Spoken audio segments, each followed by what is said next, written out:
Salut jeunes guerriers, bienvenue dans cette nouvelle vidéo. Donc il y a des travaux à côté de chez moi aujourd'hui, j'espère que tu n'entends pas ça au micro. Au pire des cas, c'est pas grave, concentre-toi sur ma voix. Donc, au programme d'aujourd'hui, je me suis rendu compte en fait que quand on commençait sa prise de masse, on faisait des petites recherches, on regardait des vidéos, etc. Un petit peu comme moi quand tu as regardé mes vidéos. Et donc on comprend les bases de la nutrition. C'est-à-dire on comprend ce que c'est que les calories, on comprend ce que c'est que les protéines, comment tout ça, ça fonctionne. Du coup, on se sent prêt, on est super motivé, on se dit « Ok, je pars, je commence ma prise de masse ». Et là, on arrive dans le concret, on arrive dans le vif du sujet et on se dit « Bon ok, alors là, qu'est-ce que j'achète ? Qu'est-ce que je mange ? Qu'est-ce que je me fais concrètement ? Mes repas, etc. Comment ça se passe ?» Donc je te disais dans la vidéo sur les ectomorphes que le combat il allait se passer dans ton assiette. Et l'avantage c'est que dans ton assiette, c'est toi qui choisis ce que tu y mets. Donc si tu mets les mauvais trucs, ça va être hyper galère. Par contre, si tu te mets les bons trucs, donc un ennemi faible, tu vas réussir à le battre. Et si tu arrives à le battre, ça veut dire que tu vas réussir à manger suffisamment, à te transformer, à prendre du poids, etc., etc.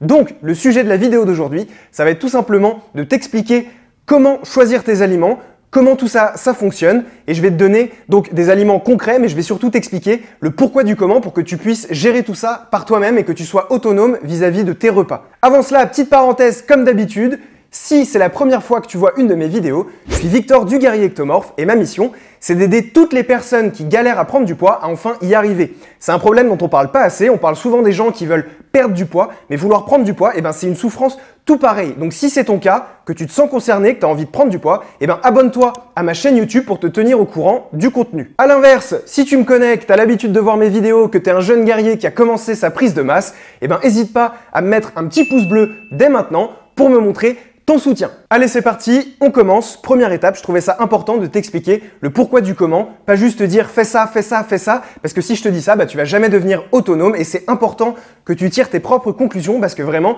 on est tous différents. Donc, il y a des choses que je vais te dire qu'il va falloir que tu réinterprètes pour toi pour que ça s'adapte à tes exigences, tes goûts, tes préférences, etc., etc. Donc, première étape, on repart de la base, l'ectomorphe a une hypersensibilité à l'insuline. Si tu sais pas de quoi je parle, regarde la vidéo sur les ectomorphes, elle est super intéressante et dedans il y a plein d'informations, c'est une vraie mine d'or pour comprendre comment ton corps fonctionne et ton métabolisme. Donc, les ectomorphes ont une hypersensibilité à l'insuline. L'insuline, c'est l'hormone qui va être responsable pour contrôler le taux de glucose qu'il y a dans ton sang. Donc, il y a du glucose dans ton sang et le taux il est contrôlé tout simplement parce que tu as des organes, comme le cerveau par exemple, qui fonctionnent uniquement grâce au glucose. Et il fonctionne en permanence. Ton cerveau est tout le temps en train de cogiter, donc il a tout le temps besoin de glucose. Et c'est pour ça que l'insuline a été chargée comme mission de gérer le taux de glucose pour qu'il soit toujours bon pour ton cerveau. Donc, ce qui se passe, l'insuline, quand elle va détecter qu'il y a un taux anormal de sucre ou de glucose, c'est la même chose, dans ton sang, elle va envoyer un signal à ton cerveau qui va faire « Oh, qu'est-ce que je fais ? J'envoie un signal. » Il va m'envoyer un signal à moi, donc Victor, et il va me dire « Victor, t'as besoin de manger, t'as faim, va manger. » Donc moi, je vais me dire, ah tiens, je commence à avoir faim, et je vais me dire, il serait peut-être temps d'aller manger. Donc jusqu'ici, c'est très bien, tout fonctionne normalement. Par contre, dès que tu vas commencer à manger, ce qui va se passer, c'est que cette insuline, elle va voir son taux augmenter, elle va se dire, ah, c'est bon, on a atteint le bon taux, tout va fonctionner nickel, j'envoie un signal. Elle envoie un signal, le cerveau reçoit le signal et dit, ah, c'est parfait, j'envoie un signal. Il m'envoie un signal à moi, Victor, qui me dit « Victor, tu n'as plus faim ». Ce qui fait que ça devient difficile de manger. Donc si j'ai terminé mon assiette, tant mieux. Si j'ai pas terminé mon assiette, c'est dommage. Donc en gros, les ectomorphes, comme ils ont une hypersensibilité à l'insuline, ça veut dire que leur taux d'insuline, il va très très vite dire le signal « Tu n'as plus faim ». Et c'est pour ça qu'on a un petit appétit. Si je t'explique tout ça, c'est tout simplement parce qu'on va prendre en compte cette hypersensibilité à l'insuline pour jouer avec notre insuline et pour nous permettre de réussir malgré tout à manger suffisamment pour prendre du poids. Donc dans les années 80, il y a un cher monsieur Jean-Michel Scientifique, non je rigole, il s'appelait juste Jenkins, qui était un Canadien, qui a fait des recherches sur justement cette sensibilité à l'insuline et il en a tiré comme conclusion un index glycémique qui en gros revient à comparer chaque aliment que tu manges. En gros, il a mesuré le taux d'insuline dans ton corps après chaque aliment que tu as mangé par rapport à du sucre pur. Donc en gros, ce qu'il a fait, c'est qu'il a fait manger 50 grammes de sucre pur à quelqu'un, ok? Ensuite, il lui a fait manger 50 grammes d'un aliment, puis 50 grammes d'un autre aliment, puis 50 grammes d'un autre aliment, et il regardait les résultats sur son taux d'insuline pour donner en fait un index glycémique à chaque aliment. Donc cet index glycémique, il signifie tout simplement que cet aliment, plus il va avoir un index glycémique élevé, et plus il va te caler rapidement, puisque plus il va faire augmenter le taux de glucose dans ton sang. C'est assez logique en fait, parce que du coup, s'il fait monter le taux de glucose dans ton sang, et ben du coup, ton insuline va envoyer, pouf, le signal au cerveau, j'ai plus faim. Donc, assez rapidement, on comprend que les aliments qui ont un indice glycémique élevé ont tendance à remplir plus rapidement. Ça veut dire que quelqu'un qui va chercher à perdre du poids, il va plutôt s'orienter vers des aliments qui ont un indice glycémique très élevé, donc qui remplissent vite et qui ont pas beaucoup de calories. À l'inverse, quelqu'un qui veut prendre du poids, comme nous, il va falloir qu'on s'oriente vers des aliments qui ont un indice glycémique faible et un fort taux de calories. Du coup, des aliments qui ne remplissent pas trop tout en apportant beaucoup de calories. Donc, je tiens quand même à dire que c'est pas aussi facile que ça. Il n'y a pas juste l'index glycémique à prendre en compte. Il y a 5 autres paramètres qui vont déterminer si ton aliment va te caler vite ou non. Et ces paramètres, c'est par exemple leur concentration en protéines. Donc, plus ton truc va être protéiné et plus ça va te remplir vite. Leur concentration en fibres. Donc, plus il va y avoir de fibres dans ce que tu manges, plus ça va te caler vite. Par exemple, les légumes, ça cale assez rapidement alors qu'il n'y a aucune calorie et qu'elles ont un indice glycémique faible. Ensuite, leur concentration en eau. Plus l'aliment que tu manges va avoir d'eau et plus ça va te caler vite. C'est d'ailleurs pour ça que je te recommande pas de boire pendant que tu manges, mais de boire plutôt entre les repas. Ensuite, plus l'aliment que tu manges va être difficile à mâcher et plus il va te caler vite. Et plus l'aliment que tu manges va avoir mauvais goût et plus il va te caler vite puisque ton corps n'en voudra pas. Voilà. Donc, si tu prends en compte ces 5 paramètres plus l'index glycémique, tu vas pouvoir analyser tous les aliments, pour voir lesquels sont les meilleurs pour toi. Donc, on arrive au moment où je te sors les 2 tableaux que j'ai trouvés sur Internet. Donc en gros, ça, il devrait apparaître de ce côté-là, je pense. C'est les 2 tableaux avec les index glycémiques des aliments. Donc bon, voilà, on va pas parler de tous les aliments, on va parler notamment des aliments qu'on rencontre nous dans la vie de tous les jours pendant notre prise de masse, à savoir par exemple le riz et les pâtes. Donc on va analyser ça très rapidement pour te montrer la différence vraiment. Des pâtes trop cuites ont un indice glycémique, je fais tout le temps la faute entre index, indice, je sais pas trop mais tu as compris l'idée. Donc les pâtes qui sont trop cuites, elles vont avoir un index glycémique beaucoup plus élevé que des pâtes al dente. Donc de base, tu oublies les pâtes trop cuites et tu t'orientes vraiment vers des pâtes al dente. Ensuite, le riz blanc, il a un index glycémique beaucoup plus élevé que le riz basmati. Donc logiquement, tu vas plutôt consommer du riz basmati. Ensuite, tout ce qui est complet, on voit que ça a un indice glycémique assez proche des trucs normaux, mais par contre, tout ce qui est céréales complet, ça va avoir beaucoup plus de fibres que du riz blanc ou des pâtes normales. Donc, t'évites les choses complètes, c'est peut-être censé être meilleur pour la santé, etc. T'oublies, tu prends du riz blanc et des pâtes normales, ce sera très bien et ça va te remplir moins vite, donc tu pourras en manger plus. Donc voilà, ça c'est 2 petits exemples, mais il y a plein de trucs comme ça. Par exemple, la pomme de terre. Une pomme de terre cuite à l'eau, c'est le pire truc pour prendre du poids. Ça a un index glycémique super élevé, ça n'a pas beaucoup de calories, c'est rempli d'eau, c'est fade. En gros, c'est le pire truc. Quelqu'un qui veut perdre du poids, il a intérêt à manger des pommes de terre tous les jours parce que comme ça, il va pas manger beaucoup et du coup, il va forcément perdre du poids, perdre du gras. Dans le tableau qui est là, tu vois que par exemple, les produits laitiers, la viande, le poisson, etc., ça a un index glycémique de 0. C'est tout simplement parce que ça n'apporte pas de glucose dans ton sang, mais c'est pas pour autant que ça veut dire que ça va pas te caler. Tout ce qui est viande, etc., ça a une forte teneur en protéines, donc ça va quand même te caler rapidement.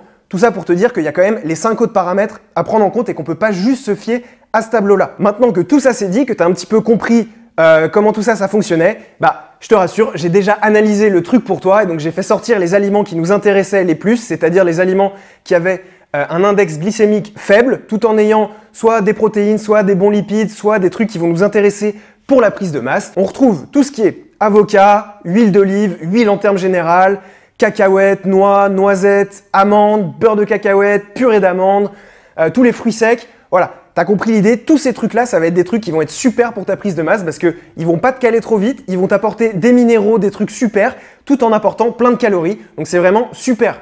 En collation, tu peux totalement te faire des noisettes, des amandes, des noix, etc., etc.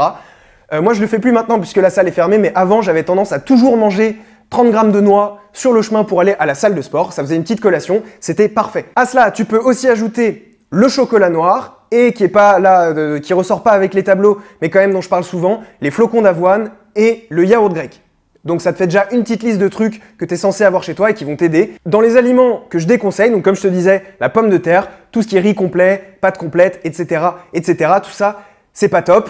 Aussi, fais bien attention à ta cuisson en termes généraux, comme ce que je te disais. Souvent, ça joue beaucoup sur l'index glycémique des aliments. Et aussi, ce que je te conseille de faire, ça peut te paraître bizarre parce que bon voilà, ça va pas dans la...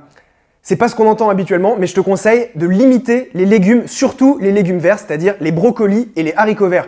Ils ont un index glycémique élevé et ils ont aucune calorie. Donc en gros, ça va pas du tout t'aider, ça va te remplir de rien en fait. Donc il faut éviter ces trucs. Ce que je te conseille plutôt, parce que c'est important, forcément les fruits et les légumes c'est important parce que ça présente des minéraux, des vitamines, des trucs qu'on trouve pas ailleurs. Moi ce que je te conseille de faire, c'est de t'en tenir aux légumes simples pour tes repas, donc pour faire tes sauces, c'est-à-dire des champignons, des tomates, des carottes, d'oublier les autres, tu peux mettre des oignons aussi, les oignons, échalotes, ail, tout ça c'est top, t'oublies les autres, et ce que tu fais, c'est que tu vas plutôt t'orienter vers des fruits entre les repas, qui vont te permettre d'apporter des vitamines sans pour autant te remplir comme les légumes. Donc moi par exemple, avec le smoothie du guerrier, le matin, je mange déjà une banane, ensuite je mange 100 à 150 grammes de cerises avec le smoothie, donc j'ai déjà 2 fruits, et ensuite dans ma journée, je mange une orange ou un kiwi ou les deux. Donc avec ça, j'ai pas vraiment besoin de consommer des légumes à côté tout en restant en bonne santé.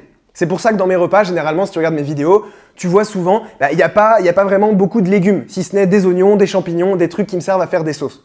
Voilà pour la petite parenthèse. Avant de terminer cette vidéo, je vais quand même te donner le schéma d'un repas tout simple pour que tu puisses construire tes repas si tu n'as vraiment pas d'idée. Donc, dans ton repas, il te faut une source de protéines, donc du poisson, du poulet, du steak haché, des œufs, des produits laitiers. Une source de glucides, donc là je te conseille du riz basmati ou des pâtes classiques ou du quinoa. Et une source de calories, donc pour ça, tu vas rajouter à chaque fois dans tes repas soit de l'huile d'olive, soit du beurre, soit de la crème, soit tu te fais une sauce à base de beurre, d'huile d'olive, de crème, voilà, des oignons, des champignons, enfin voilà, tu te fais un truc bon. C'est important que ton repas il soit bon et qu'il te plaise, parce que sinon, c'est un des 5 paramètres et sinon ça va te remplir plus vite et ça va t'empêcher de manger plus. Donc l'objectif de ce repas, c'est qu'il t'apporte au moins 35 grammes de protéines et 600 calories. Et l'autre objectif, c'est que ce repas, il soit pas trop lourd. Tu dois pas être en PLS à la fin comme ça avec ta cuillère. Ah, c'est dur de finir. Le but, c'est que tu arrives à finir ton repas et que tu te dises même à la fin, tiens, j'aurais pu manger un peu plus. Donc voilà, je développe pas plus ces points parce qu'en fait, j'ai fait une suite à cette vidéo que tu vas pouvoir regarder juste après cette vidéo. Et en gros, dans cette suite, je te donne toutes mes astuces pour un petit peu optimiser tes repas comme ça.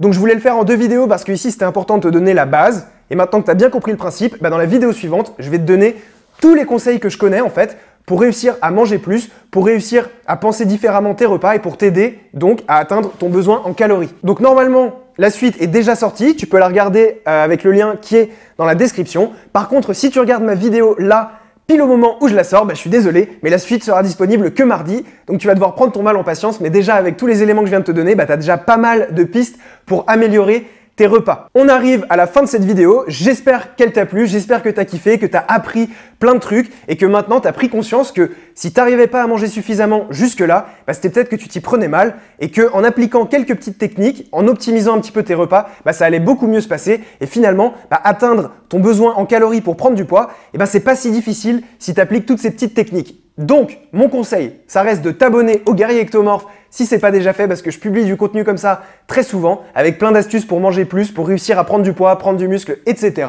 Et l'autre chose que j'aimerais que tu fasses, c'est me mettre un petit pouce bleu et un petit commentaire si cette vidéo elle t'a aidé et si ça t'a plu pour me montrer ton soutien et pour montrer à YouTube que c'est du contenu de qualité pour qu'il le diffuse à plein d'ectomorphes comme toi qui ont envie de se transformer. À très vite donc dans la suite de cette vidéo. Pouf.